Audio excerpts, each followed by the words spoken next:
Live at Lunch. Live at Lunch with Ott and Hanny on 104.5 ESPN, Baton Rouge. What the hell's going on out here? Now, here's Jimmy Ott and Charles Hannegriff. Yeah, for some reason or another, you sound a little taller on radio. Is it live? Is it live? Is it live? Is it live?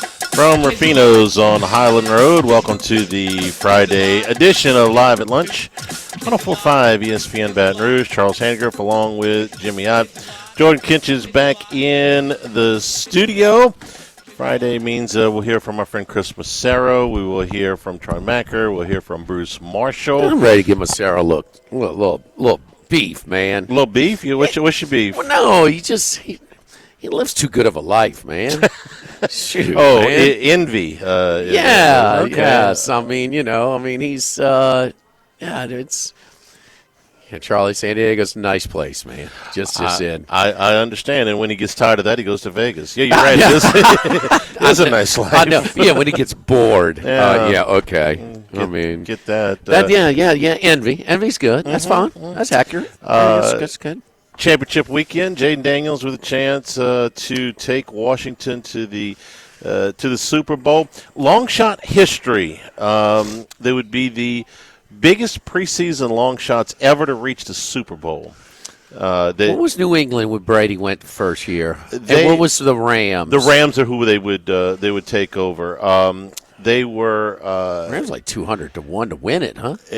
Washington started. They got to 250 is the highest. They were 150 in the preseason, and then after they lost the opener, they drifted as far as 250 to 1. St. Louis was the number one before that, and they were more than that. Yeah, get this: this year's Patriots, this year's Titans, and this year's Giants all had more Super Bowl bets than the Commanders at the BetMGM. You know, it's in the funny. preseason. It's funny how we remember certain things. But here's the Haas twins would be they just laugh at me for this because I used to read that goal sheet like it was nothing. And they're like, how can you read this stuff so small? You know, saying I thumb through it, but once you get used to the goal sheet, you get to the lines, point spread value, what they did, what the point spread. I mean, it was just a great reference material, and that's when Bruce Marshall was heavily involved. And then when they sold it, excuse me. It's different. So it's just not like we use it for reference material as much as Bruce's contributions. But I'll never forget opening weekend, the NFL, and it was either Bruce or Matt or whoever from the goal sheet, and they talked about Trent Green gone for the season. This can't be good because Trent Green was supposed to be. They said, man, they got weapons. And Trent Green was lighting it up in the preseason. Said they're taking a guy from the Arena League who was pushing carts, bagging groceries, stacking groceries. That's I've never. This is you don't often read that in the goal sheet when you're breaking down games, Charlie. But I mean, I'll never forget they wrote it. I'm going to bring that up to Bruce today. I wonder if he was the one that wrote it. So I was. I remember when we heard that news. We were doing a fantasy football draft, which doesn't mean anything. But we were sitting there, and one guy's crossing things off his list, and is like, "Are there any starting quarter?" I remember the guy says, "Are there any starting quarterbacks left?" And the guy says, "Kurt Warner." And everybody, "Who's he?" I said, that guy played running back for the Seahawks back in the 80s. I said, who's Kurt Warner? And, of course, we found out really quickly who Kurt Warner was. But, they did have – Marshall Faulk was a Hall of Famer, and we knew at that point in his career he was a Hall of Famer. And Bruce and Holt were great receivers. Bruce and Holt were good already? They weren't to the level – they were good receivers, but they weren't to that level yet. But there was some talent there. I remember Torrey Holt at NC State pretty good. They were talented guys. They hadn't busted out. Bruce was kind of an unknown at Memphis, Right. But nobody knew who the hell Kurt Warner was. How could you possibly? No. And then we can debate on whether this is a longer shot at the beginning of the season. We knew Jaden Daniels might have a good year. I didn't think anything like this, but we thought he would have a good year. And Washington's supporting cast, outside of Terry McLaurin, who America has sort of discovered has been a really dependable guy. He was a really good player, but just playing with lousy quarterbacks. But past that, I don't know how many – the average NFL fan, I mean, how many guys could you name? Everybody knew about Austin Eckler and Zach Ertz because of what they did somewhere else, but they're, on not in their prime. Okay. Robinson's a good those player. Two backs were a nice combination, but nothing. No, they were a patchwork unit. And I think the best comparison that we're very familiar with is that first Saints roster with Sean Payton and Drew Brees. Yeah. And I remember watching Drew Brees in the first game. It was Cleveland and Green Bay, or I think it was Cleveland and Green Bay, not Green Bay and Cleveland. That sounds right, yeah. He's trying to make a throw across the field against Cleveland. I'm like, it didn't get there. Yeah. Like his arm strength was still, it's never been elite, but it was like. And he was coming off that surgery with all of those anchor bolts in his shoulder, so he was. But it was early September in Cleveland. It wasn't December. Right. It was like, well, we win and it won, but I mean, I could see why he, was kind of passed up by the Dolphins, physical. I think there's a couple of things here, Charlie, and that is first and everybody in national. Is this the best? And there was one guy, and I think it's the analytics guy from ESPN that wrote it. Is this the best rookie season ever? I'm hard-pressed to find another one, and I've looked. We think about the great quarterbacks that emerged early. Well, not just a quarterbak. Oh, best rookie season, period. You don't have to look at quarterbacks. I mean, Earl Campbell was pretty impactful with the Oilers, huh? Yeah. What did they do that year? I want to say they made the AFC Championship game against Pittsburgh. They went always to the AFC Championship I'm trying to think if that was his first year or his second, because they went to back-to-back title games against the Steelers in the late 70s, and Campbell's rookie season was 7. It might have been his second year that they got in there. Marino was good, but he didn't go nuts. I don't he went think, nuts his second year. Yeah, I don't think Marino started the first game his rookie year. I think he was. David Woodley was still was Woodley, there. Yeah. Eric Dickerson. It was his second year he broke the record. That wasn't his rookie year. Jerry Rice was not, as a rookie, what he would become. I'm just going through great players in my head. Quarterbacks, Elway was not. Peyton Manning was not. Tom Brady didn't even play as a rookie. They had 28 interceptions. Pat Mahomes sat 15 games his rookie season. If Peyton Manning had 28 interceptions, what would they want to do? He would not be allowed to have 28 interceptions. No, they'd have put him on the bench. Yeah. They would have put him on the bench. No, you may have a point. I mean, especially as we're talking about skill position people. You think about some of the great linemen that came in. Joe Green turned Pittsburgh completely around as the first pick of the draft. Joe Green, but not to this. No. They had to put the rest of that Earl group Campbell, around him. 78. I think they made the AFC Championship game that year. 78? I think they did, Jimmy. They lost back-to-back games to Pittsburgh, and one of those games was the controversial Mike Renfro was in. The Oilers regret that trade? That trade they gave up Tampa Bay. They gave Tampa Bay. He got Jimmy Giles. It was a nice tight end. Giles was a very good tight end. Yeah. But, he wasn't Earl Campbell, but he was a second-round pick. Third and fifth. No, I think they got their money's worth out of Earl Campbell. One of those games, I think the 79 game was the Renfro game, but they played them back. No. Was it the 78 game? No. What I'm saying is the Renfro game was the second conference championship. I think that was not the first one. That was 79. So, 78 Oilers season. Which I think was they 10-6, won the wild card at the Dolphins, won divisional round at the Patriots, and lost 34-5 to the Seahawks. Yeah, they went all the way to the conference championship game. Yeah, and he rushed probably 1,800 yards. 1,700. 17, yeah. It was 1,650, whatever. Yeah, he was great. He was great right from the very beginning. And that is a position which historically, and it's football. I mean, it's easiest. It's the most natural position, just running. We know about pass protection and things like that, but it's the most natural position to go from high school to college to pro. Just running the ball. But Charlie, who had the best season ever at LSU? Joe Burrow. Or did Daniels actually? Well, Burrow was the 60 touchdowns. Daniels had Burrow, more yards. they won the national championship. They did. He won the Heisman, and he was phenomenal. Yes. And we know all the stories behind sort of his leadership and his IQ and just the whole thing. Statistically, Daniels was better. Daniels had a few more yards. Charlie, Daniels threw more yards per attempt, and he rushed for 1,000 yards on top of it. Right. He had a better season, statistically. Yeah. Okay? And now, I mean, Cincinnati was bad, but Cincinnati was, I mean, he's doing it again.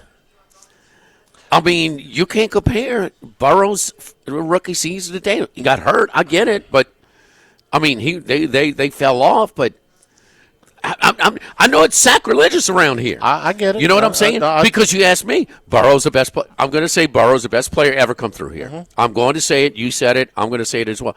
But this guy, I mean, Burrow had a better supporting cast, had a little bit better defense, and had some. I mean, he had a defense that was 1,000 times better. The wide receivers are comparable. They both had 2 first-round picks. Still take Chase and Jefferson over. But not by a huge margin. No. They're point well taken. I mean, the rookie of this, where they going to be finished 1, 2, 3. The 3 LSU guys are probably going to finish 1, 2, 3. And Bo Nix might sneak in there, but yeah, probably so. 1, 2, 3, 4, and Brock Bowers had a record-setting season. They're finalists. Yeah, they're all three are finalists. And Bowers is great. Yeah, Bowers is those great. kids have had fantastic years. So we got a lot to talk about with Jaden Daniels. Another big game, which is this afternoon. The LSU women. Daniels have a shot? Huh? They got a shot? Yes, absolutely. Okay. Absolutely, they got a shot. They're not supposed to. No, not even close to supposed to. LSU women this afternoon, underdogs in South Carolina by 16.5 points. Come on. Undefeated. And Does a little general know this? I'm certain somebody has brought this to her attention. It's bigger than what we thought. We thought this line would be closer to 9 or 10 or maybe 11, but it is 16.5. So did a little research this morning. This is going to shock you, but this is not a good matchup for LSU. Stop me if we've heard this one before. South Carolina is bigger and deeper. I'm going to run a couple numbers by you, and then we'll move on. But 16.5. 16. Okay. First of all, South Carolina is bigger. They have multiple 6'3", 6'4" post players. LSU is going to start Samaya Smith again today. She's 6'2". Anissa Morrow is going to get hers, even though she's about 6'1" if she stands up real straight. And Morrow's a great player. But South Carolina is going to come at you in waves. They don't have a 6'7" player like Cardosa. They don't have an Aaliyah Boston, but they've got 4, maybe 5 really good post players. They're deeper than LSU. They go 10 deep. They are bringing their – tell me if you ever heard about this. They're top 2 scorers come off the bench. Now, I've heard of a leading scorer come off the bench from occasionally. Tari Eason, I think, led LSU in scoring a few years back, coming off the bench. Kevin McHale might have been the second leading scorer in the Celtics when he was a sixth man of the year, but not 2. No, I've never heard of that. There are 2 leading scorers come off the bench. Are they catching South Carolina in a good spot? They beat Oklahoma on Sunday by 41. Oklahoma is ranked number 13 in the country. They beat them by 41. And here's another one. South Carolina has won. Let me just ask you, how many games do you think they've won in a row at home? When's the last time you think they got beat at home? 100. It's not quite that many, but you're close. It's 68 straight. All right. And 84 out of 85. They lost 1 in the COVID year. So it's been 6 years since they lost a game at home in front of a full building. So the ladies got their work cut out for them today. They're a big underdog, but there's a reason. South Carolina. Where's preseason LSU, even with all their tradition? Where were they ranked? 7, I think it was. Where are they ranked now? 5th. That's it? Yeah. Go undefeated, and that's all. There's a light non-conference schedule. Yeah, but they've beaten some good teams. They beat Tennessee, who was a top 12 team, conference. I think. Yeah. The non-conference this is a sport where you don't. It's not football. You don't get beat up, and they don't. You're going to get in a tournament. and I'm worried about that loss column just as much. Usually she schedules tougher. They beat one ranked team in NC State. I think they believed that Stanford would be ranked when they scheduled them. They ended up not being. Stanford's usually pretty good. But no, Washington was actually you close. 20-0, Charlie. You go from 7 to 5. Mm-hmm. Yeah, it's tough. Tell me that's not common. No, because the women's game is so incredibly hard at the top. UCLA is undefeated. Carolina's lost one game to UCLA. USC, who's got the best player in the game, has lost one game. When South Carolina beat LSU, I took South Carolina against the field for plus 120. I thought that was the best value I've ever had on a play ever. And Caitlin Clark beat you? She didn't beat me. They didn't beat South Carolina? Are you kidding me? They opened up a 10-0 lead and got drilled by 16 or so. No, I meant the year LSU won it. You talking about last year? Last year. Oh, last year. I thought you meant 2 years ago. My bad. Oh boy, I've been away from you too long. Texas is the number 7 team. Really? Texas is number 7 team in the country right now. I saw a little bit of that. South Carolina beat them by 17. saw that. About 10 days ago. So okay, but is Texas as good as LSU? And LSU's catching 16.5. 16.5. That's a lot. It's a lot. It is a lot for an undefeated team. That's Everybody know how to get a bet down around here? I know a guy who knows a guy. I got a guy. What's for lunch? You got a guy. I got 5 outs. Oysters LaFouche, the panko fried oysters, the jumbo lump crab meat with the Worcestershire Crystal hot sauce cream. How about that? The Worcestershire Crystal hot sauce cream sauce. Okay. Well, go ahead, Oyster LaFouche. Pork bellies. Yes, indeed. The fig and hoisin glazing. The glaze with the parsnip puree, pickled apple with shaved relish. Our entree features today here at Ruffino's is our fish feature today. It's a pan-seared halibut with jumbo lump crab meat with béarnaise sauce with a side of asparagus. Suggested wine pairing is a Pejus Chardonnay out of Napa Valley. The pork chop a la vodka. Panko and Parmesan crusted pork chop, vodka tomato cream sauce, Italian cheese blend with fresh basil and capellini pasta. Wine pairing, La Crema Pinot Noir from Sonoma Coast and the Sonoma Napa area as well. Ruffino's Old Elk with a cold day like today. Warm your belly. Ruffino's exclusive hand-picked single-barrel select bourbon is always available over here and delicious at this time of the year. Here at Ruffino's. Live at Ruffino's, live at lunch. 104.5 ESPN Baton Rouge.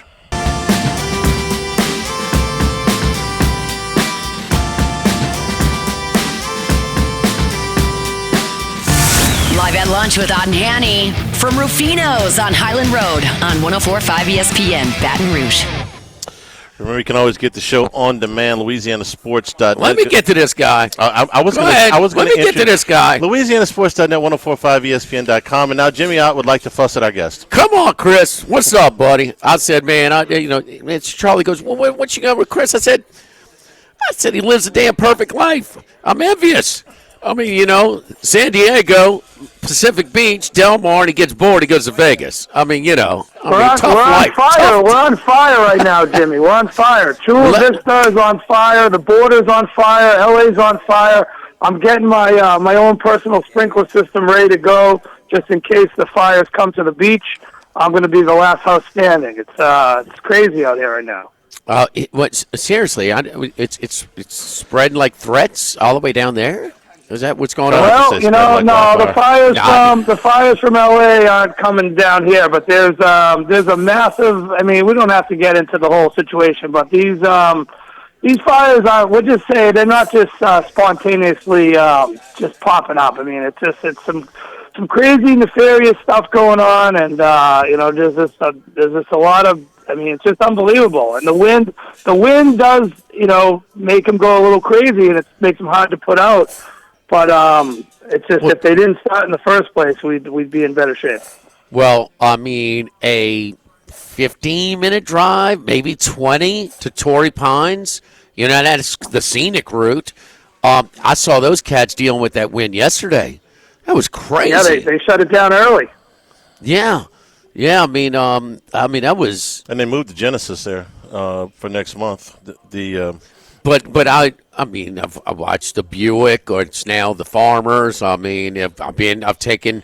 It's kind of like a little tour. We start at Del Mar. We just boom, boom, boom. We go hit Torrey Pines. We hit PB. We hit Oscars. The best street tacos. We go all the way down to the Hotel Del in Coronado. It's my little tour for the first timers that come out there with me, and I just have never seen wind. It was bizarre, man. So stay safe. But anyway, we were on the beach in Pacific Beach, and that's kind of the party area. It's the only area where you kind of see a little bit of trash on the ground, maybe a little. It's not totally pristine like La Jolla and Del Mar, but it's got action, and we're on that. And you are selling me, and I was like, listen, I saw Daniels go from 1 year to the next in college. He might take a couple of years and to get it going. But you were hell bent on Washington, and you got some futures. And what's the name of that damn place? I know you tell me all the time. At Pacific Beaches, where you had to tell a lady, hey lady, it's your first time drinking. Lahaina. So you were trying to sell me on Washington that day. Yeah, well, this is before I knew anything about this virtual reality training that apparently he wakes up every morning and runs through game film at 1.75 speed. It's been pretty impressive, everything he's done. He's just, the one thing that I've noticed, and a lot of other people have noticed too, is just how calm and composed he is when things are going crazy or speeding up in the game. He just seems to be like totally chill, and I know me and you've texted about it before. You said that's just how his attitude's always been. He's just a composed kid. He's got everything under control, and when other guys are getting happy feet or seeing ghosts, he's just calm and cool and collected. And he's been doing it the whole season, and now in the playoffs with 2 road wins. The reason I obviously liked him coming out of LSU, but the main reason I really liked Washington was just the overhaul in the coaching staff. I mean, you got Dan Quinn, who's one Tom Brady amazing comeback away from being a Super Bowl winning coach. You had some really quality guys on the staff, ex-head coaches, Anthony Lynn, Cliff Kingsbury. You brought Joe Witt over as defensive coordinator from Dallas. And if you remember last year how opportunistic the Dallas Cowboy defense was, and just to bring that over with all these other guys. You had Bobby Ingram, wide receiver coach, William Gay, DB coach, the linebacker coaches like Ken Norton and Ryan Kerrigan. These are quality players that are now installed as coaches on a team that had a lot of talent. I just thought in that division I was very down on Dallas, and obviously the Giants weren't going to be in. So I just figured that, the thing I was selling you on was the Philadelphia Eagles, Washington Commanders exacta either way. And, we hit that early. We had over the, Washington win total, had them to make the playoffs. And fortunately right now, and I sent it to Charlie last week on X, I have a 40-1 ticket on Washington to win the NFC. So very excited about the games this weekend, and hopefully they can pull it off. Philadelphia opened up, was it 4.5? It's been bet up to 6 now, and even it's some light juice on Washington here at our local book at the Queen, a DraftKings outlet. It's plus 6 minus 108, 47.5. Chris, what you thinking?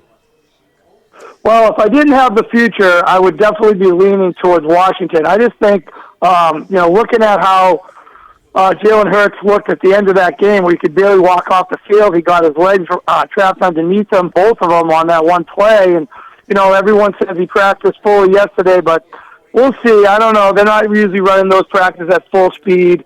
I just feel like he's going to be unable to do the tush push, which he, didn't do last game. And, you got to figure that if his knees are hurting and he's not going to be able to run out of the pocket, not be able to do the tush push, that's a huge factor in their offense. They've also seemed to be not on the same page with the wide receivers. A.J. Brown dropping that pass last week. The week before, he's reading the book. So I know they have Barkley. I know he's been unbelievable, and I know Washington has trouble stopping the run. But I figure they're gonna be able to sell out a little bit more to stop the run due to the fact that I think Hurts is a little banged up. And you just got to hope that, Jalen Daniels in the Washington offense can put up the points that they put up the last couple times against Philly. In the first game, they were leading. Barkley broke it off late in the fourth quarter, but they kind of controlled that first game. And the second game, Hurts got hurt, but the defense didn't pose much of a problem for Daniels. He lit him up that game. So I think this is going to be an over. I lead the over in this game, and if I didn't have the future, I would definitely be on the Washington side. I think they can keep this miracle run, keep it going. All right, just because it's supposed to be a spot where the bubble bursts. Like we're looking at you're pretty good. The best rookie season ever.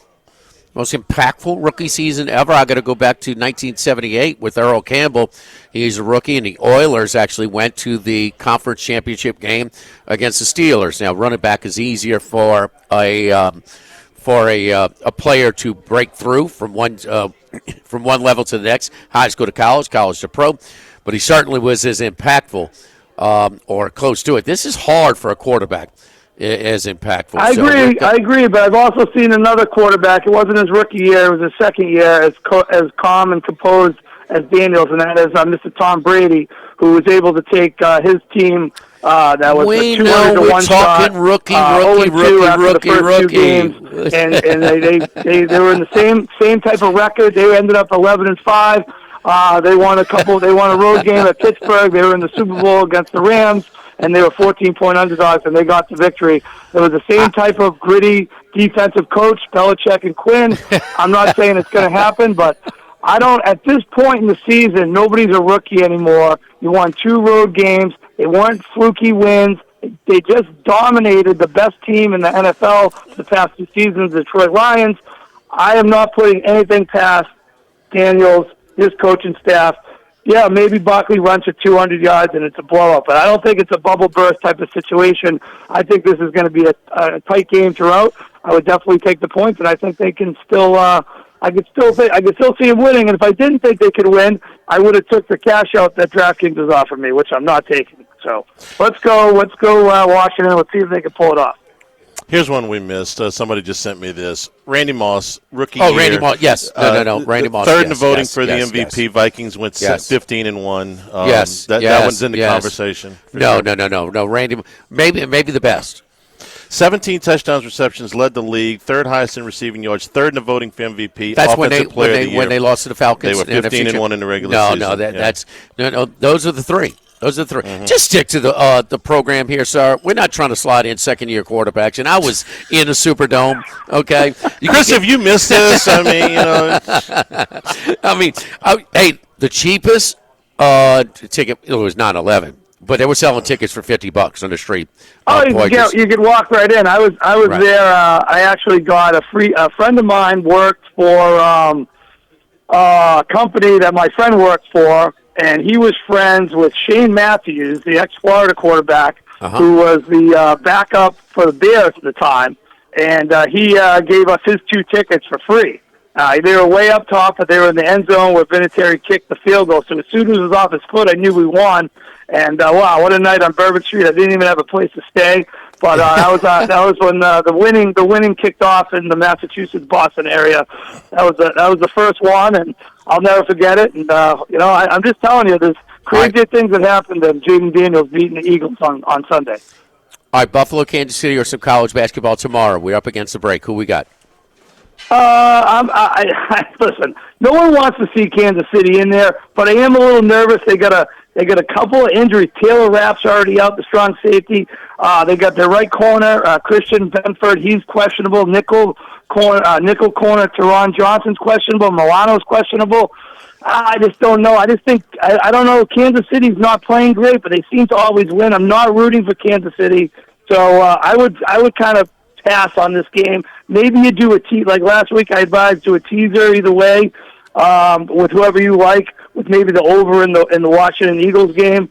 I'm like the rest of the country. We're not rooting for Kansas City, but I am a little worried about Buffalo's defense. It wasn't too sharp last week, and now they got 3 or 4 guys questionable. So it might be a tough task going into Kansas City. You got to deal with Mahomes, the refs, Kelsey, Taylor Swift. It's just a tough call.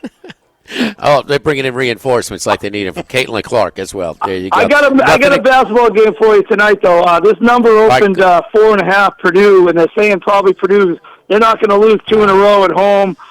But I think this Michigan team, they came off a tough loss against Minnesota. They rebounded, but they've lost 4 games all year. They lost to Minnesota by 3, Oklahoma by 1, Arkansas by 2, Wake by 2. So that's 4 games by a total of 8 points. And I just think the number is a little questionable. You would think it would be a little bit higher with Purdue at home after they just lost. You figure they're not going to lose 2 in a row. But I think it's a spot to take Michigan. I took them plus 4.5 last night. And I think they're going to win the game outright. Just they're kind of begging you to take Purdue here with a short number. And I think Michigan goes in there and gets the win tonight. Ohio State hit some unbelievable shots. They went on fire in that second half comeback against Purdue. That cost me on the other night my money line parlay. All right, stay safe, brother. Good luck this weekend. We'll talk to you next week. Thank you, Chris. All right, sounds great, guys. Talk to you soon. All right, don't forget our friends at Legacy Title. Chad Reynolds, Legacy Title for all of your real estate closings. 296-0060. Full-service title company servicing all of South Louisiana. Fast, friendly, professional service. It's what you get you every time you call 296-0060. A great team at Legacy Title. Ashley Donald, Mariana Haynes, Adrian Galato, Michael Platt. Buying, building, refinancing. Nobody chooses but you. Choose Chad Reynolds at Legacy Title. 296-0060. Live at Rufino's, live at lunch, 104.5 ESPN Baton Rouge.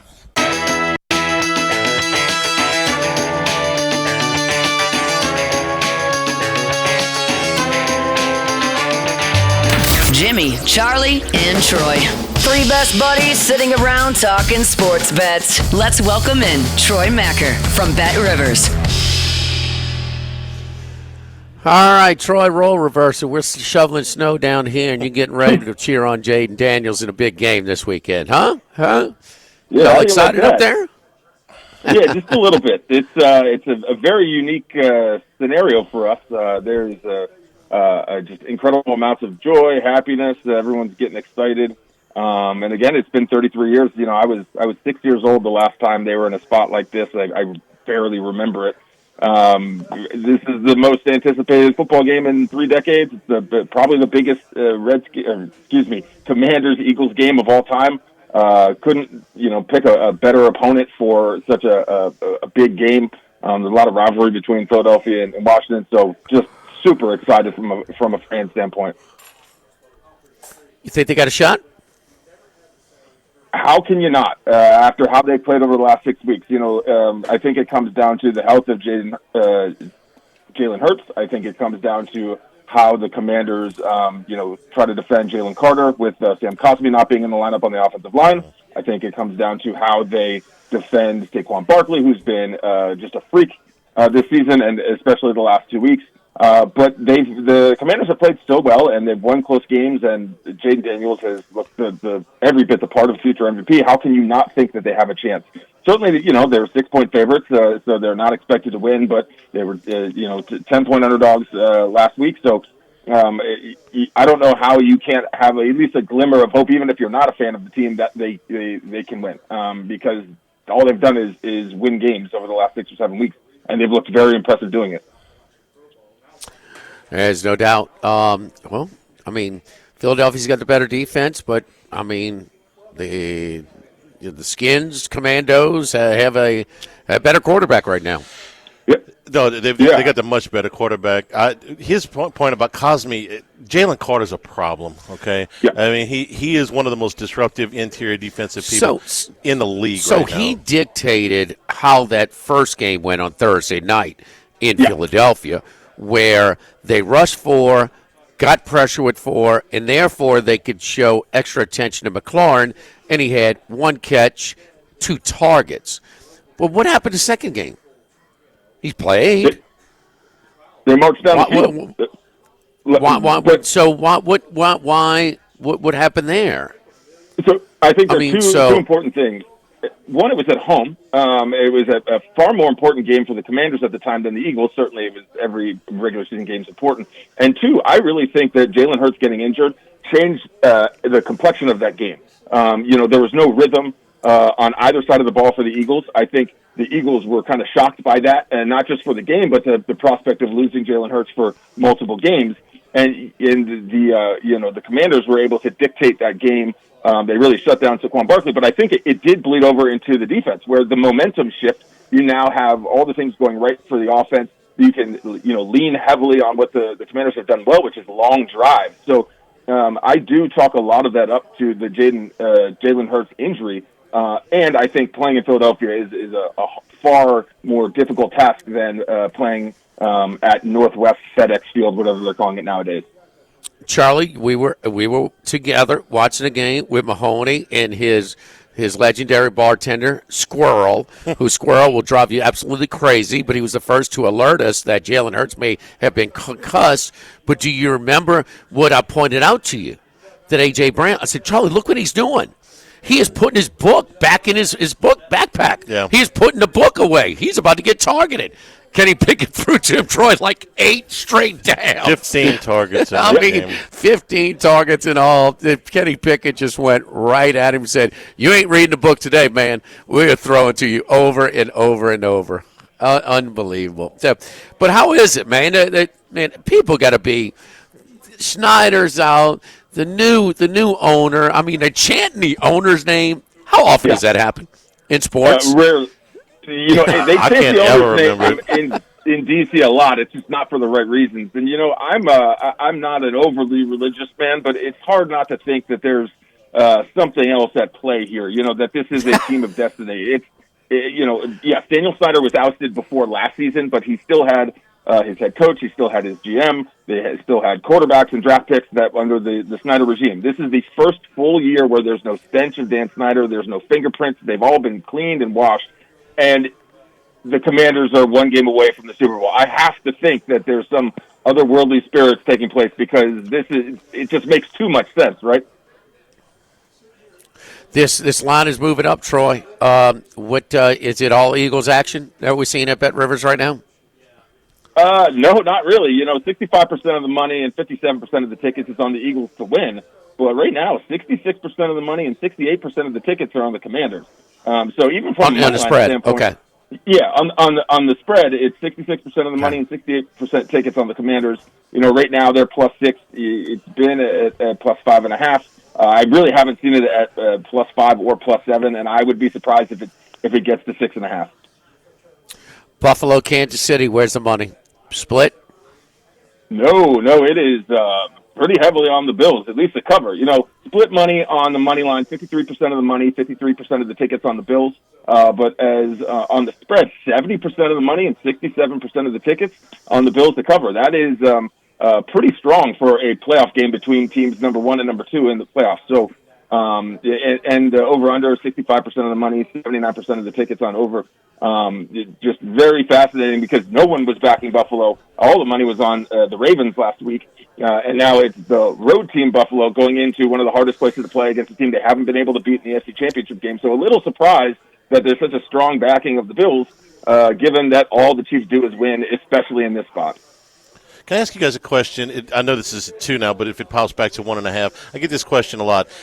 Is it a better value to take the +1.5 on the odd chance that it lands a 1-point game, or is it better to take the Bills on the money line if you like Buffalo? So you have to see the result. Yeah, well, yeah. It's a small risk, but it happens about that many times. So I mean, +108 on the money line is what we're looking at right now. Would do you want the point or do you want the juice? Troy, you got an opinion? I don't, Troy. So I mean, look, I think it depends on the team is playing. Typically, I would take the plus money, even if it's just a little bit. But because it's Mahomes, but because it's the Chiefs, all they do is win close games. There's going to be some sort of chicanery and some sort of penalties that go the wrong way. I think their games are more nip and tuck than any other team in the NFL over the last 5 or 6 years in terms of they play so many close, important games that I would probably take that extra half point or point and a half, rather than +108 on the money line. Maybe so. It's it happens enough to kind of to make you wonder. I mean, it usually no. That's what it's going to fall one. But I'll never forget that plane ride over to Auburn, Alabama in 2004. Big E, who do you like? Well, LSU is. I mean, Auburn is 1.5 against LSU. LSU's coming off their first national championship in 45 years. I like LSU, but not to win the game. Oh, really? You like it to fall one? Where'd it fall, Charlie? It fell one. Where'd it fall? Took one of the most bizarre calls of all time, but it fell one. It fell one. Troy, anything else that sticks out the action this weekend before we let you go? Yeah, not much other than everyone is backing Saquon Barkley to score a touchdown. 7% of all game tickets is on Barkley to score a touchdown. My issue is that it's minus 250. That is a heavy, heavy, heavy price for anytime touchdown score.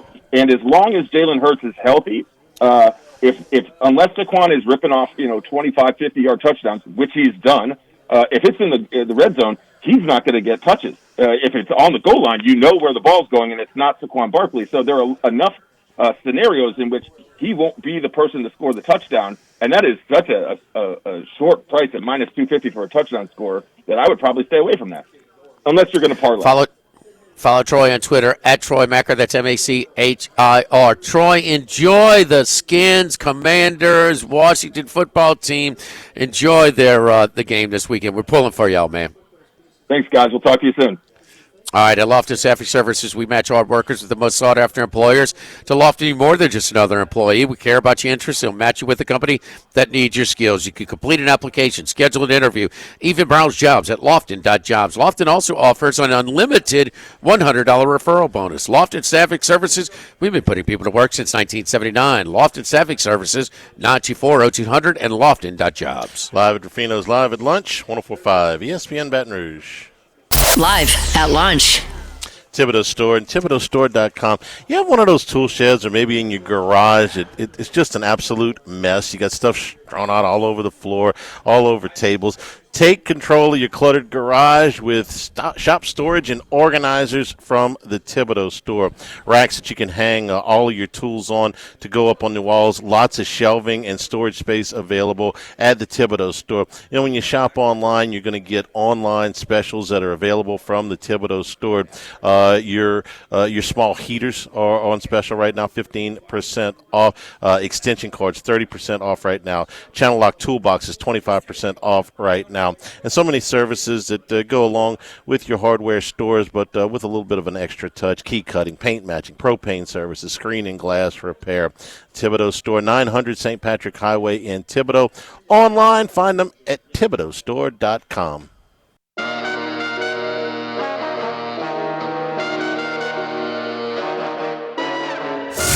Live at lunch with Otten Hanny from Rufino's on Highland Road on 104.5 ESPN, Baton Rouge.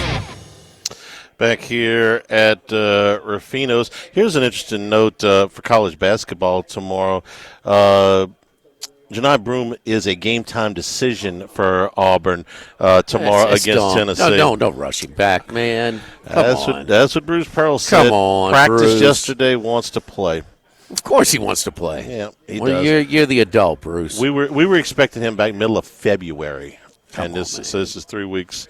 3 weeks early. If he plays, Charlie, 10 minutes, 15. I mean, come on. I mean, what's his percent? I mean, this is. I have no idea. This is not a sport where you rush back. There's no need for him to rush back. Their seeding is not of utmost importance. They're going to be a protected seed no matter what. I understand this is going to be. Is this the biggest? 1 versus 6 tomorrow at Auburn. Alabama going in there when the two of those teams in the last couple of years ranked higher than that. I mean, Auburn's only been number one a handful of weeks. So this is one Auburn of the biggest last year games against ever. Kentucky was a big one. Yeah. This is one of the biggest home games ever on the Auburn campus. I get it, but you got bigger stuff in your They got plenty before and plenty after. Charlie, this is like a dime or dozen this year. Check out their schedule. Alabama, you going to think the Tennessee game is a bigger game than Alabama? Who's better, Alabama or Tennessee? Right now, Alabama is. But they're close. Yeah. Okay. Who do they hate more? They hate Alabama. Okay. All right. They coming, right? They play home and home, right? They do.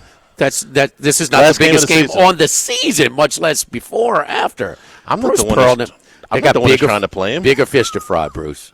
Yeah, I agree with you. Did he have Bruce a fish Pearl's fry the or coach of the barbecue in team. his house in Knoxville? Oh, it was on a boat. I remember that. Hour number 2, 104.5 ESPN Baton Rouge.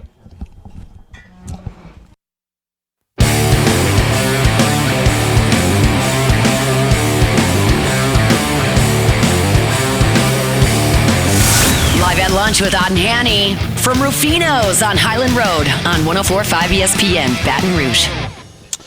Out here at Rufino's, live at lunch. Come on by and see us here for lunchtime today. You've been cooped up all week. Come out and enjoy lunch with us here at Rufino's. We're glad to be open, man. We're closed over here at Rufino's on Tuesday and Wednesday like everybody else. Of course, we're snowed in.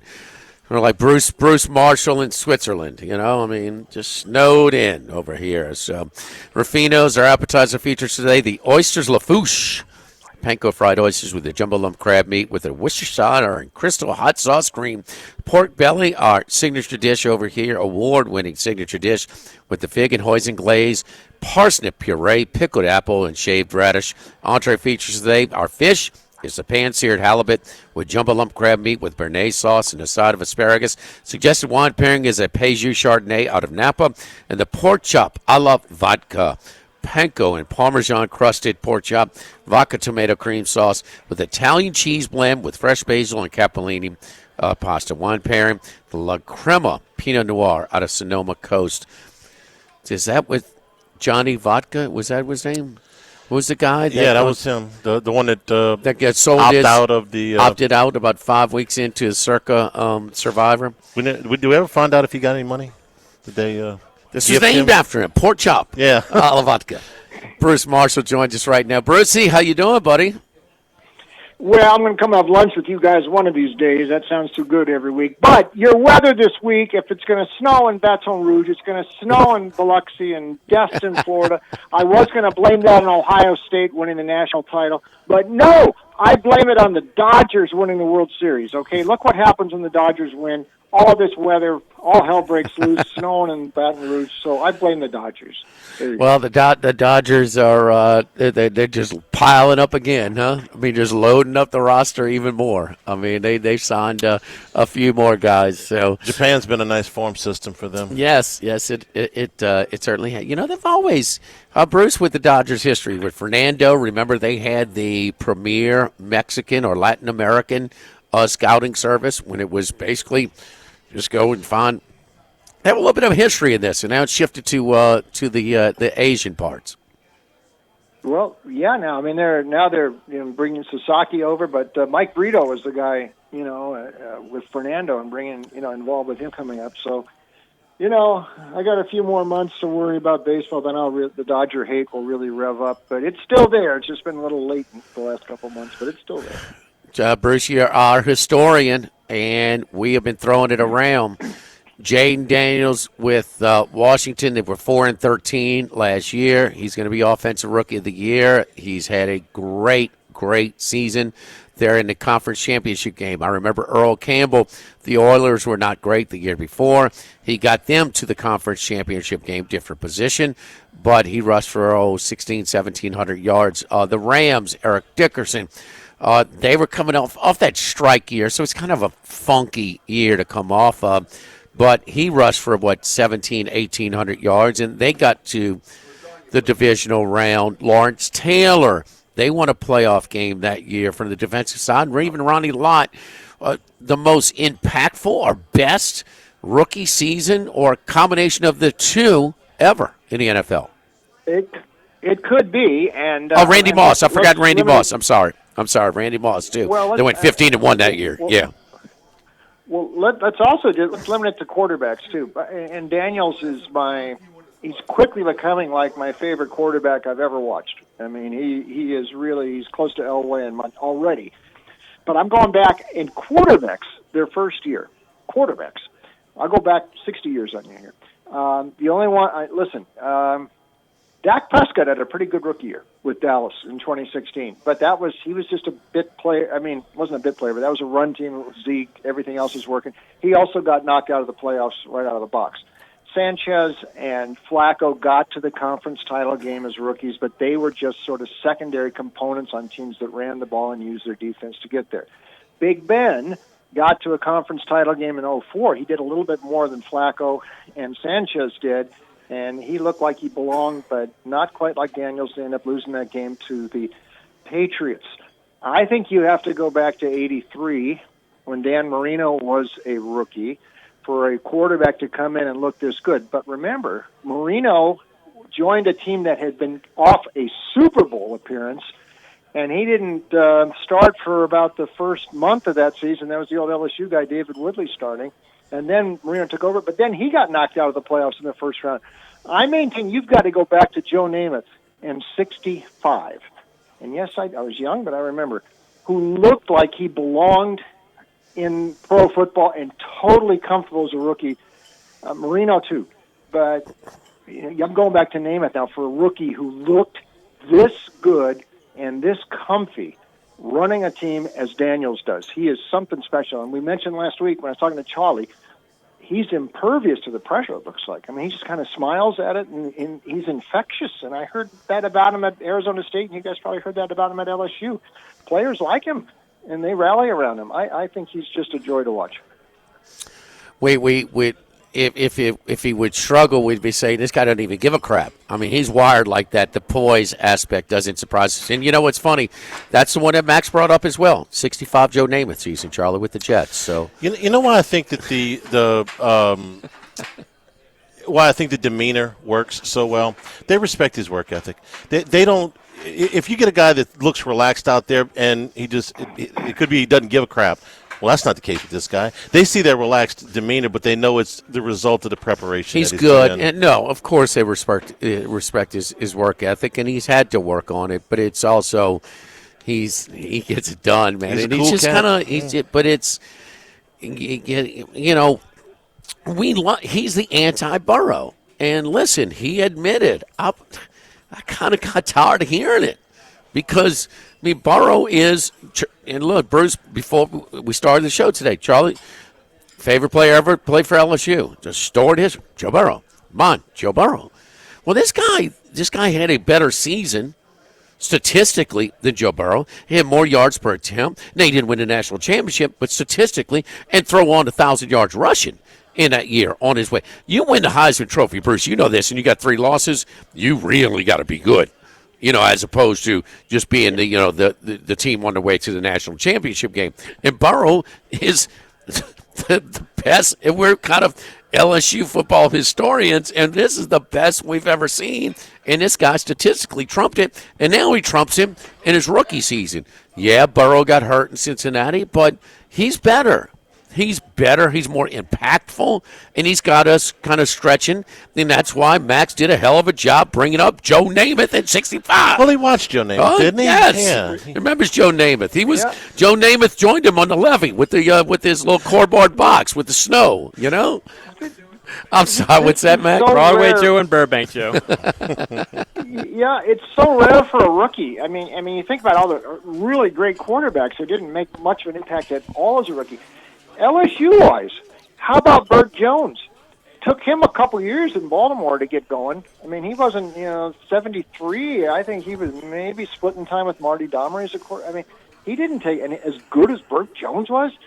Took him a while. I mean, most quarterbacks, you don't just hit the ground running like this kid has done, and he has really done it. No, the position takes longer, of course. It takes some seasoning. It takes some guys, it takes just sitting on the ground. I mean, who's the best quarterbacks right now? I mean, Mahomes, well, he sat his first few years. He played as an insignificant start the last game at Denver, his rookie season. I mean, Aaron Rodgers, how many MVPs? He sat. I mean, so, there's a difference of it. And in Joe Burrow, it took him a couple injuries and some other things, get some pieces around him. But no, this is crazy. It's but the whole, what do you call it, Charlie? The device I use. I'm surprised we're not just getting flooded with this. I am now too. as okay. Why did he jump? Why was this jump? Because it was as a passer, we know he can run, and he was a one-look and tuck it run. His first year at LSU, we're screaming, Bruce, at the TV, throw the ball, let it go, throw the damn ball, and then he goes the next year, it's coming out. Brian Kelly talked about it, and Brian Kelly gets credit. This device gets credit. So this Jack Marucci found this thing, this equipment. Yeah. So Jack Marucci does the bats. It's not his invention, but he discovered this. He found it. Yeah, he's the sports technology guy. And I give Bruce? credit to I give credit to Cliff Kingsbury here too, and working with Dan Quinn, and I think he said, "Look, Coach, let's unleash this kid," and this has also helped. Kingsbury's status now is up some too because he's working in great concert with Daniels, and that's a very good marriage there they got in Washington. So right now, I mean, this is kind of exciting. It really is. How do you see the game Sunday? 6, and what are we looking at the total right now? 47.5. 47.5. Yeah, first of all, Hurts. He's had a week since he injured that knee late in the Ram game. He was hurting at the end of that game, and that sack they took in their last possession. I would have think earlier in the game he might have gotten away from that, but he just wasn't moving that well. If he's not moving that well, this is a problem, and we don't know about that, but that would be a problem for Philadelphia. I thought actually early in the game that Kellen Moore and Sirianni, that first drive, I mean, the Rams were hell-bent to stop Saquon, and Hurts, good work, some nice passes, and then he ran. He ain't completing the ball downfield too much, though, and that's both playoff games have been like that. And Washington, remember now, the game that Washington beat them in December, Hurts got hurt in that game, but they were pretty far ahead, and then he got hurt, and then it was Pickett. But that was one of those Jaden Daniels magic games. We've seen a few of those this year.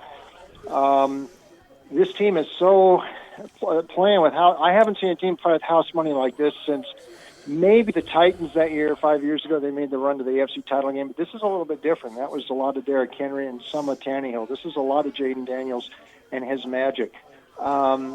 I think they got a shot here, and maybe even to steal one. But +6, I have a feeling they're going to just hang around. Saquon is obviously he really has hurt Washington. He hurt him when he was with the Giants before Quinn got there this year. He hurt Washington this year. I'm thinking Washington here with Daniels some magic. They might even win it. I'm going to go ahead and call it 30-27 Washington. And how about that?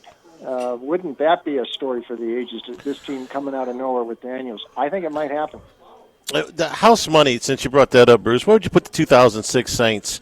They were the second worst team in the league the year before that. They were into the NFC Championship game in Chicago. Even had a lead into the third quarter in that game, or within two. No, they were within they two. put within one score. They were after the Reggie Bush touchdown. They weren't. No, they were still behind. Okay, they were within the lead, one score. The game got away from them in the fourth quarter, but they were playing with house money that year. Yeah, they were. That's God. I can't believe that's 19 years ago now. 20 years ago. So they were too, but more recently, I think Tennessee was sort of like that too a few years ago, and they just didn't. I mean, that was an upset. They had a couple of upsets in that playoff run that year, which really they beat Baltimore when top seed. They beat New England, and then they went to Kansas City. That's what this sort of reminds me of. But Daniels is the great equalizer. I will say this about Philly. It is a different Philly than 2 years ago. Saquon and Vic Fangio's got this defense making plays. This is a better Eagle defense than we saw 2 years ago. And they did have to come up big to slow the Rams right at the end last week because I thought L.A. was going to steal that. But I believe in Jaden Daniels. I think they got a shot. Yeah, Charlie, they cut it to 18-14. 18-14. Was it 18-14 on the Reggie Bush taunted Urlacher. Those one I actually got excited, and I think they tried. They had another drive going. They turned the ball over. Bears started 16-0. Saints ripped off 14 in a row, 16-14, and then there was a safety. And it all went down. 18-14. So, all right, Bruce. What about the late game? Here we go again. Bills in Kansas City. Yeah, here we go again. Buffalo has won. The previous 3 seasons, they won in the regular season in Kansas City, 2021, 22, and 23. And they beat them in the regular season this year in Buffalo. They have not beaten them in the playoffs yet, though. In 20, they lost 21, that great overtime game, and then last year in Buffalo at 27-24. So, playoff games, Kansas City seems to win. Regular season, Buffalo seems to win. Buffalo has not won a road playoff game since the 93 AFC title game at Miami, I think. They had a long playoff drought in there too, but that's one thing that Josh Allen has yet to do is win a playoff game on the road. I think they are probably a better team than Kansas City, but I am not betting against the Chiefs here. And it's not about stats with Mahomes, and they're not putting up the offensive stats that they used to. He hardly uses the wideouts that much. I don't know if he used them at all against Houston, but Kelsey is capable of coming up with big games, and just Mahomes, the way he controls the levers of a game and keeps drives alive, he's still the best at that. Jaden's coming close, though. And that defense for Kansas City is so underrated. When the chips are down, I think they can do it. I want to see Buffalo actually win one of these things on the road in a big game like this before I trust them to go into Kansas City and win to get to the Super Bowl. I don't think they're going to do it. I'm going to take Kansas City 23-17. Probably another under. Kansas City has been a very good under team this year. Also, the field goal edge. Butker's back after he missed a few games. I like him instead of Bass. Bass missed that field goal right at the end last year. That could certainly come into play, and that always helps the Chiefs in these close games. And a 3-point win will get you the money with Kansas City. That's what I think is going to happen. I think it might be more like 6, but I'm taking KC, and I like it under. All right, Charlie. Bruce, any tonight hoops or tomorrow in college hoops? Anything you like? A couple tonight. One, I'm interested in this Michigan-Purdue game tonight. Matt Painter would probably love to have Zach Edey back for one more year to face Michigan with those 2 7-footers that Dusty May brought in. But I think Michigan's played a couple overtime games in a row.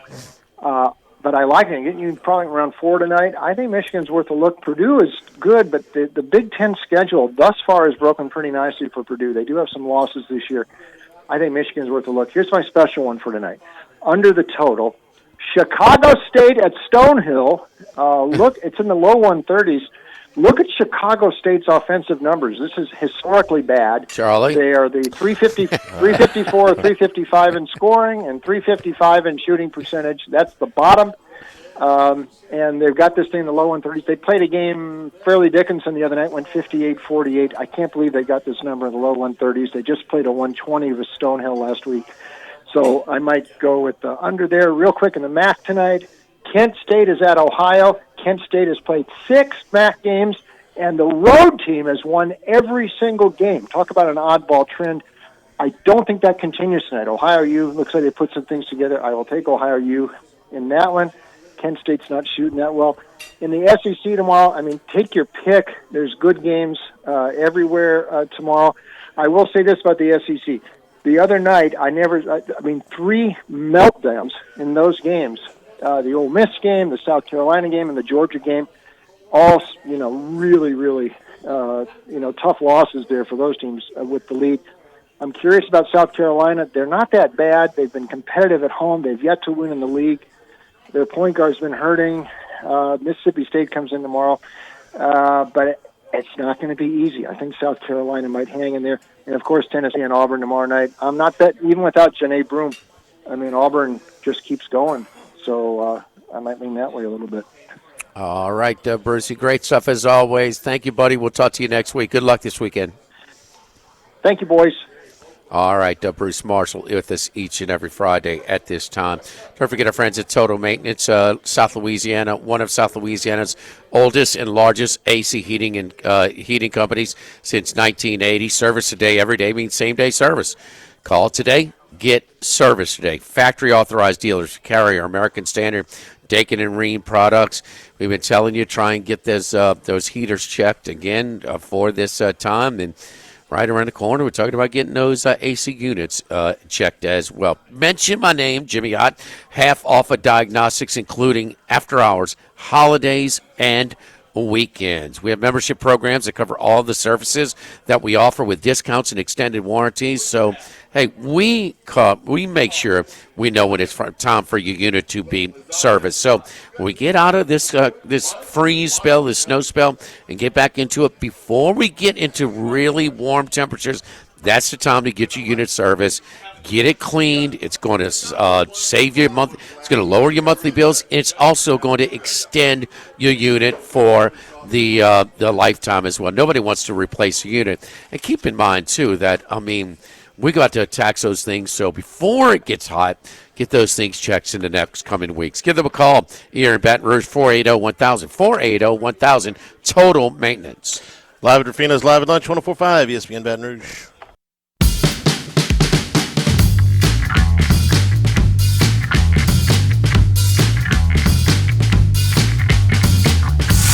Live at lunch with Odd and Hanny from Rufino's on Highland Road on 104.5 ESPN Baton Rouge. Back here at Rufino's, live at lunch. Little NFL coaching news. Pete Carroll takes the Raiders job. What do you think? Tom Brady had the stamp of approval on that one? Tom Brady was involved in the hiring process. He was? Yeah, was. Yeah, I was about to say. Well, no, there was a big stink about that because is it a conflict of interest with him being in production meetings for? Okay, well, yeah, but he was. They allowed him to do that. Yeah, but the guy even asked him in the Detroit-Washington game. Oh, you interviewed Aaron Glenn. What do you think? Yeah. he typical Brady, gave you nothing. Right. But that's a joke. I mean, he's. No, I agree. Don't do both, dude. It's a huge conflict of interest. Yeah. What do you think of Pete Carroll at 73 going to run the Raiders? What's that? Pete Carroll at 73 going to run the Raiders? What do you think it is? He's 73. He's past his prime, and it's a retread, and he's a better coach than the Raiders have had in quite some time, even at 73. He doesn't. He looks Charlie, like a young 73. What do you know of Pete Carroll? What's his coaching style? He's kind of an energy guy, right? Yeah. Lord knows that organization needs some jolt of something. I know he's 73. How before Who else is hiring Pete Carroll? Do you get excited if the Saints hire Pete Carroll? No. Well, why are you getting excited for the Raiders? I think it's an improvement. But anything is. Well, I mean, they can hire Max. No. That's not true. The last two times they have hired a coach, they hired the guy that the players wanted, and the time before that they hired a guy who was one of the worst coaches ever. The Raiders have. We're getting pissed off the Saints because they've fallen into that category of poorly run. Okay. Yeah. But the Raiders have done. This is okay. I mean. Who wouldn't be an improvement of all the names being thrown out? Would Liam Cohen be an improvement? Yes, Liam Cohen would probably be. Would Aaron Glenn be an improvement?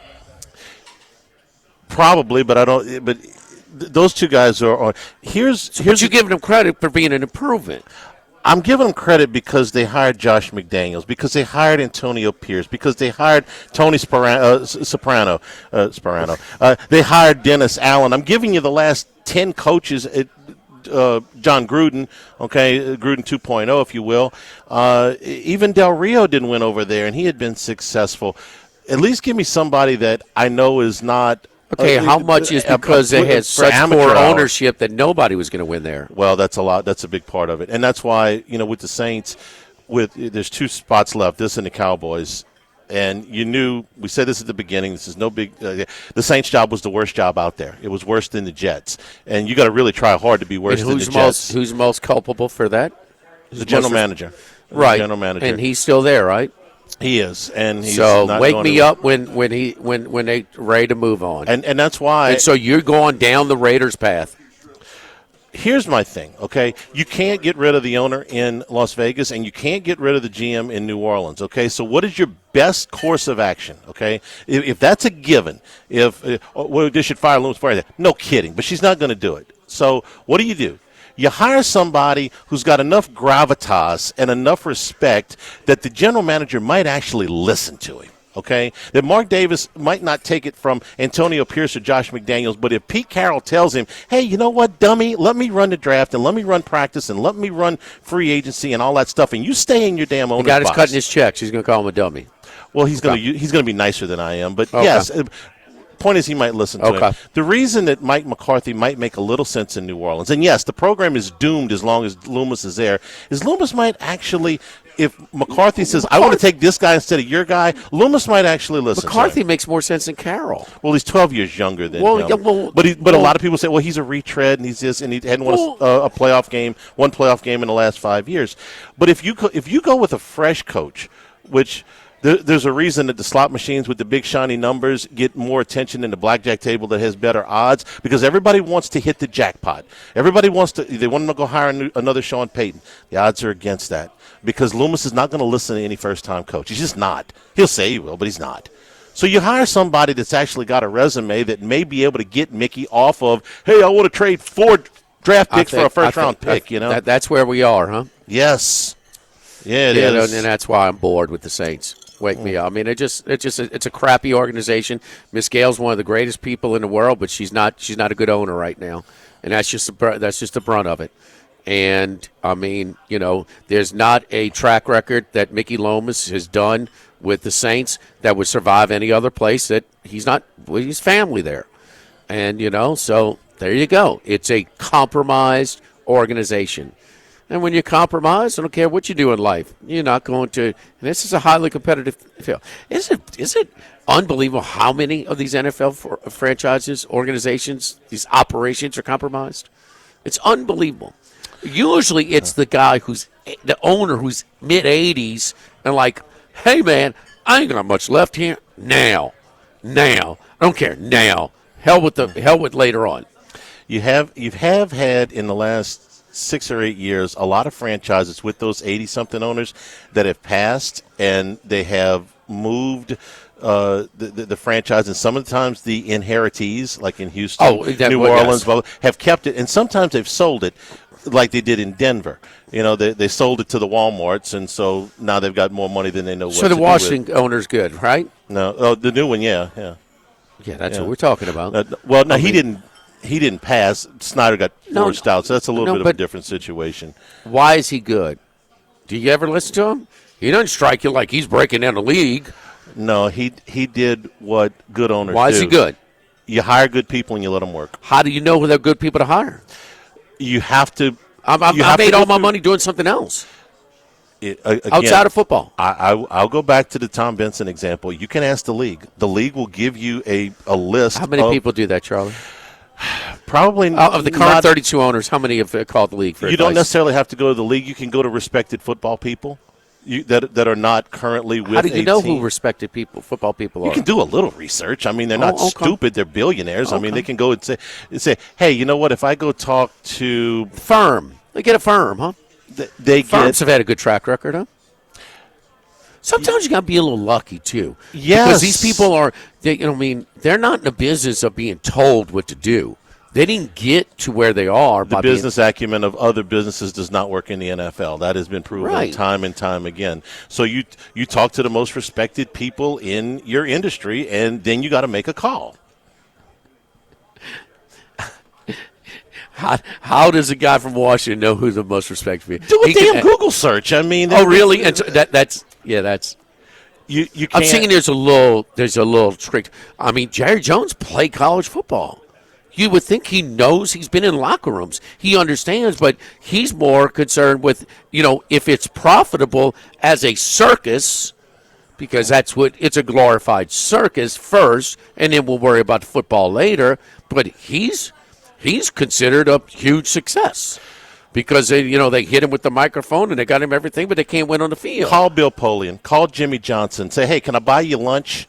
What do you think? These guys with multiple Super Bowl rings that are not working. We do this for a living. These guys, I mean, Arthur Blank is putting plywood and flooring, figuring out that. I mean, we have an idea who it is. I mean, it's just not.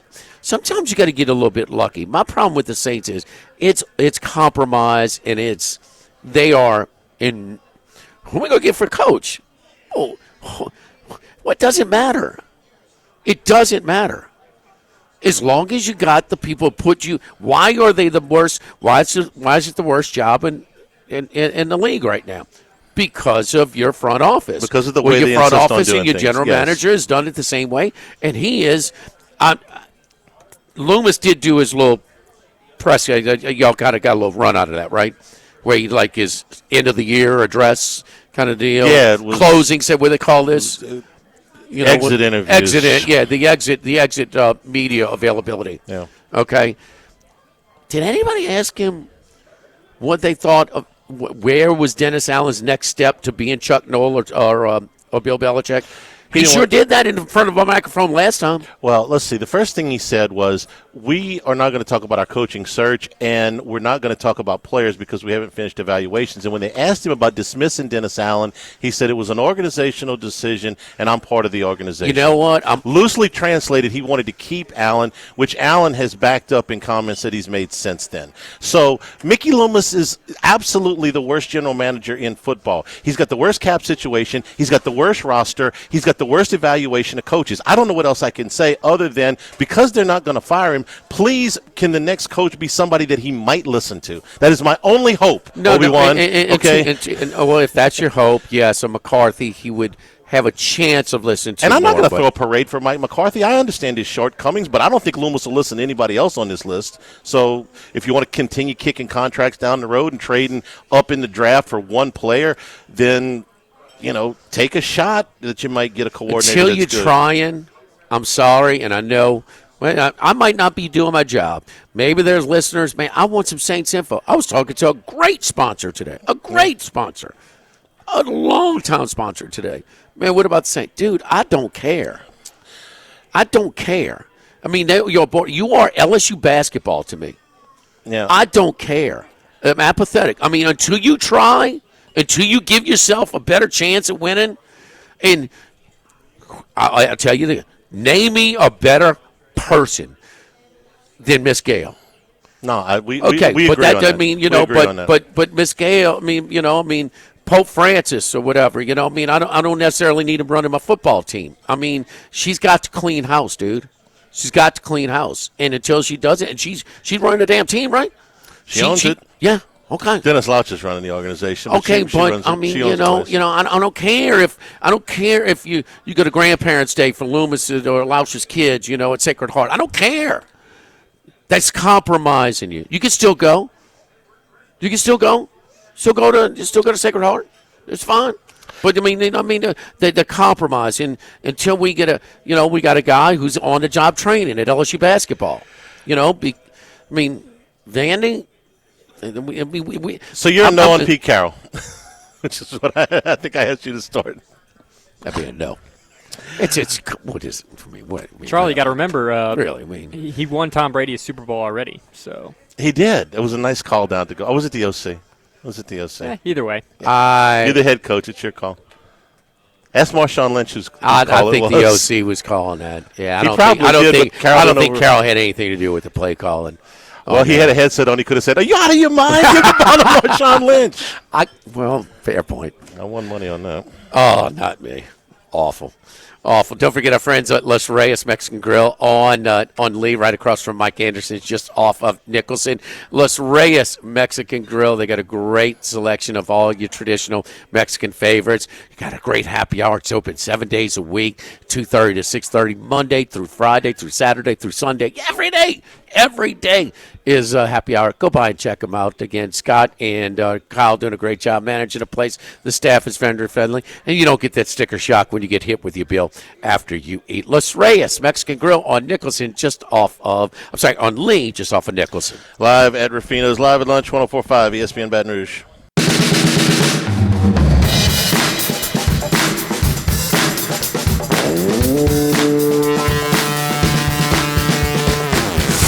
Live at lunch with Odd and Hanny from Rufino's on Highland Road on 104.5 ESPN Baton Rouge.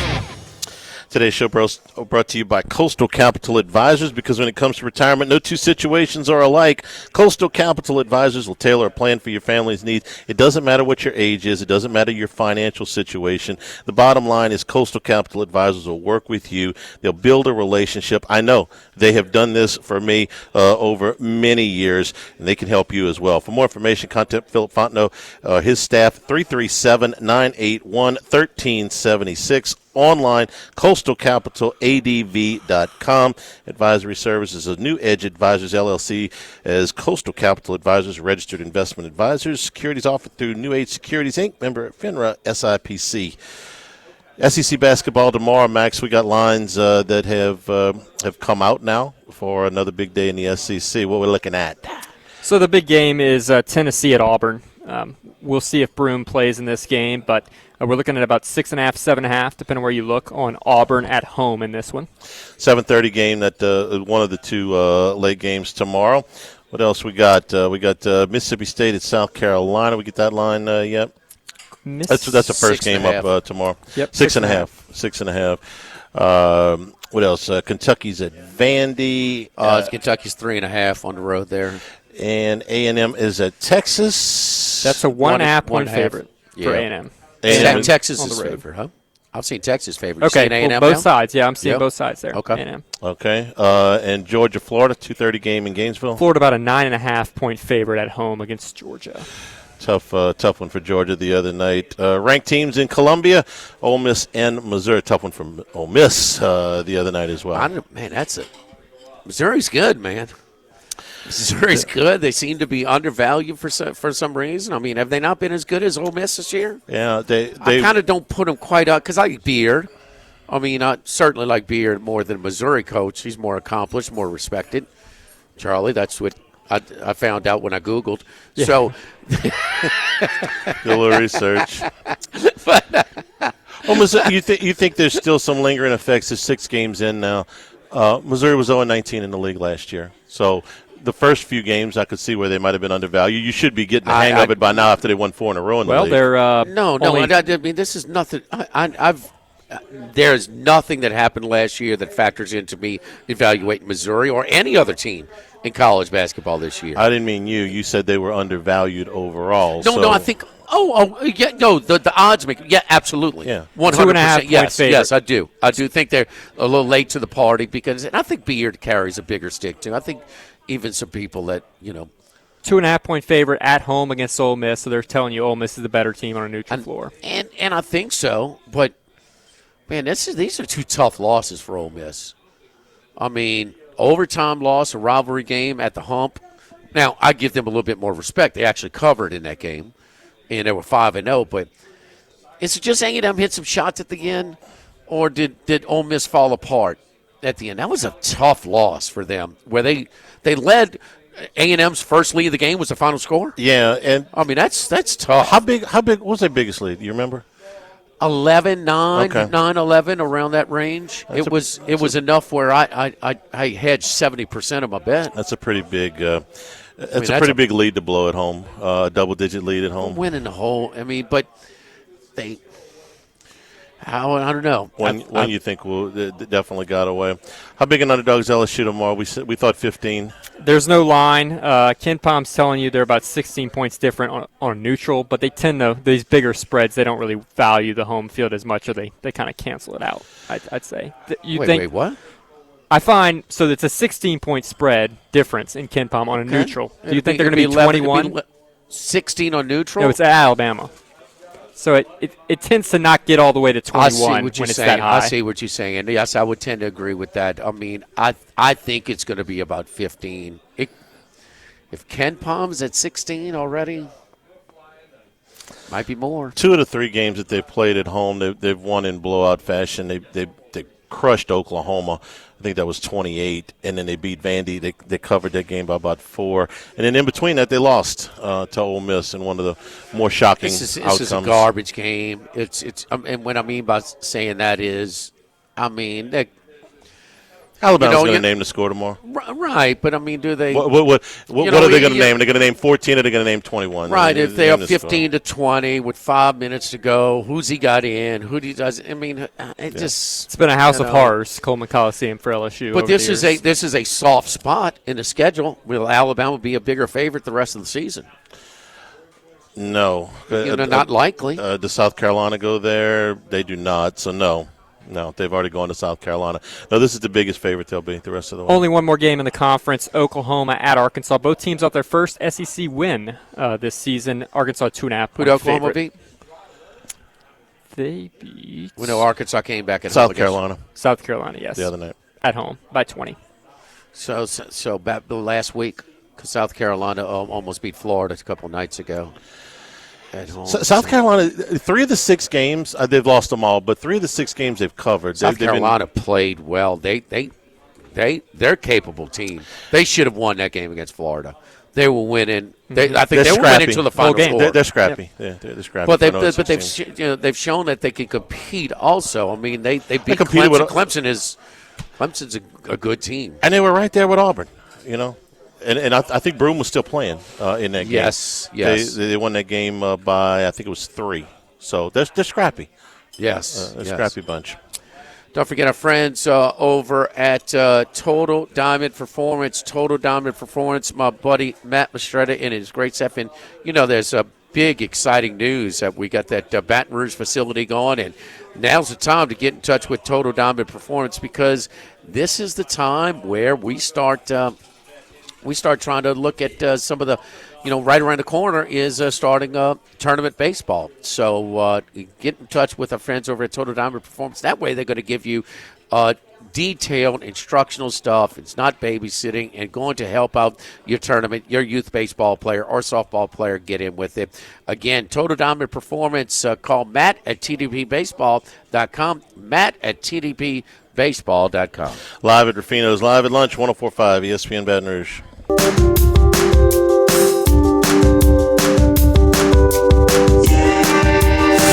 Live at lunch with Otten Hanny from Rufino's on Highland Road on 104.5 ESPN Baton Rouge. Football Sunday at 10 a.m. Sunday morning from the Beau Rivage in advance of the championship games in the NFC and the AFC.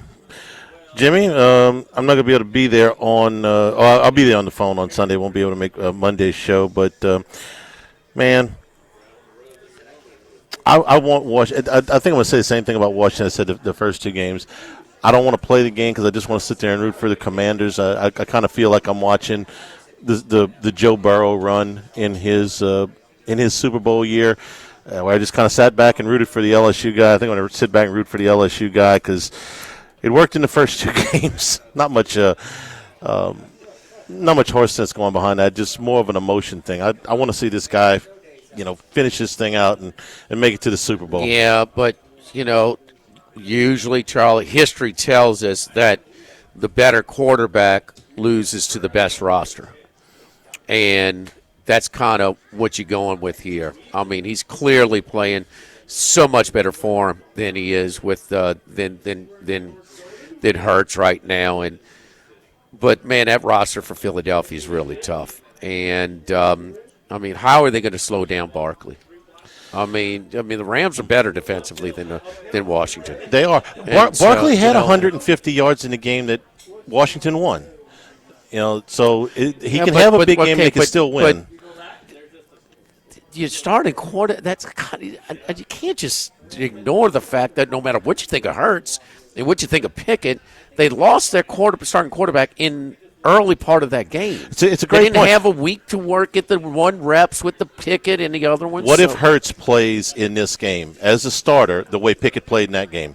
He's had games like that in the last few where he doesn't play well. Throws everything off. It makes it sort of an asterisk game. And listen, there's nothing asterisk about what Daniels did in that game, accounting for 5 touchdowns. I think he had 5 touchdown passes. It was fabulous. He had 4th and 11 runs where he slipped through all these guys. He even threw 2 interceptions. He doesn't have to be perfect. They can still win. Philadelphia's favored. They should be. You got to be really good for them to win. He can't be. They're terrible. fighting an uphill battle. I mean, Philadelphia's got one of the best rosters and has had one of the best rosters, if not the best roster in the league for a time. Washington gets a patchwork deal. It's got a really hot quarterback, really good quarterback. But usually history tells us that the Eagles win this game. Yep. Let's hope history is bucked on Sunday. Thanks to the folks here at Rufino's for being our host every Friday. Again, Football Sunday at the Beau Rivage on Sunday at 10 a.m. Stay tuned for Hunt Palmer on 104.5 ESPN Baton Rouge.